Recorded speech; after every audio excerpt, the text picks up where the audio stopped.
Hey guys, it's Hannah and this is my October TBR. So for my first book, my October TBR, I am going to be doing Emerald Green by Kirsten Gier. Now this is the third book in the Ruby Red trilogy, and I really enjoyed the last two. Sapphire Blue especially blew me out of the water.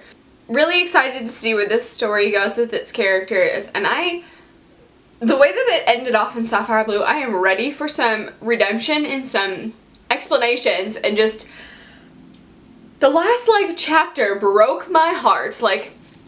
You cannot do these to these people. Also, time travel is such a unique, interesting thing to read about. I myself and personally am I could never travel back in time. I would be too afraid to leave the room or step on a leaf or talk to anybody, because I was everything they were doing in Sapphire Blue, I was like, you're gonna ruin everything. It's all gonna be messed up because you did one little thing off. Way too much pressure for me. I will stay in the present, thank you. My next book I'm going to be reading, I actually borrowed from the library, which is The Diary of a Young Girl by Anne Frank. So this is, I read this a while ago when I was younger, and I really wanted to reread it to see from a different perspective with me being older, see if I caught anything that I didn't back then. And I already loved it back then, so I know I'm gonna love it again, and it's just such an amazing story and such an amazing point of view. I love the diary aspect of it and how it's written, and I think I love that style of diary entry of a book, but I think it's just definitely worth a reread. And last month was Banned Book Week in September, and I didn't get a chance to read it, so I definitely wanted to renew it and read it this month and get through it and see what I thought about it again. My next book on my TBR is Miss Peregrine's Home for Peculiar Children. This is by Ransom Riggs, and I have been eyeing this for quite some time. I am quite the wuss with books and scary things in general, so I didn't know if I was going to be too scary for me, but I think it'll be alright. People have been describing it like X-Men, and I love X-Men, so I'm hoping that it'll be good about that. And I think with the pictures, I think it's going to be just an interesting read to see how it all gets tied in together. The inside flap says, "A mysterious island, an abandoned orphanage, a strange collection of very peculiar photographs." So I'm really excited to get this done for my spooky pick of the month for Halloween. My next book is Saga Volume 4 by Brian K. Vaughan and Fiona Staples. I love this series. Oh my goodness. So I usually don't buy comic books because I'm they're almost as much as a full book, sometimes even more. And the stories are so short, but these I couldn't resist. These are so good. The story is so interesting and the characters are unique. It's got a little bit of a Romeo and Juliet aspect of it, and the cover art is just, let's do one that's appropriate. The cover art is just beautiful.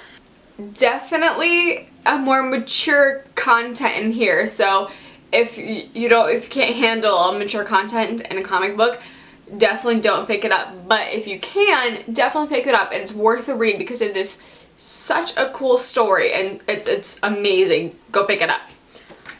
And my last book is actually an ebook that I bought, and I didn't even know that she had another book. This is A Girl Who Chased the Moon, and I'll insert a picture right here. And this is by Sarah Addison Allen. Talked about her in my haul video.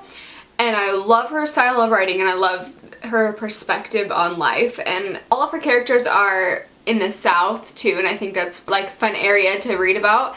But it's got the baking aspects of it, it's got the magical aspects of it, and I'm so excited. As soon as I saw that it was in my email for an ebook sale from the publisher company, I was like, oh, I need it. And so I was I'm buying it. Easy, done. I might actually pass by the rest of these and read that one first because I'm so excited. So I'm actually going to read you a little description of what the book is about for The Girl Who Chased the Moon. Emily Benedict came to Mulby, North Carolina hoping to solve at least some of the riddles surrounding her mother's life. such as why did Dulcie Shelby leave her hometown so suddenly, and why did she vow never to return? But the moment Emily enters that house where her mother grew up and meets a grandfather she never knew, a recluse, real-life gentle giant, she realizes that mysteries aren't solved in Mulby, they're a way of life. Here are rooms where the wallpapers change to suit your mood, unexplained lights skip across the yard at midnight, and a neighbor bakes hope in the form of cakes. And then it's got another character too, but just a little teaser there. I am so excited about this. Like, just reading the description, I'm like so ready to jump into the book and jump back into the world, and I don't think I could get enough of it. Their books are so good. Definitely check it out. It's definitely like a lighter-hearted type of book, but they're just so filled with happiness and magic. I love it. So that is all for my October TBR. I will let you guys know what I think of these books and if I decide to pick up anything else. And I will talk to you guys in my next video. Thanks for watching. Bye.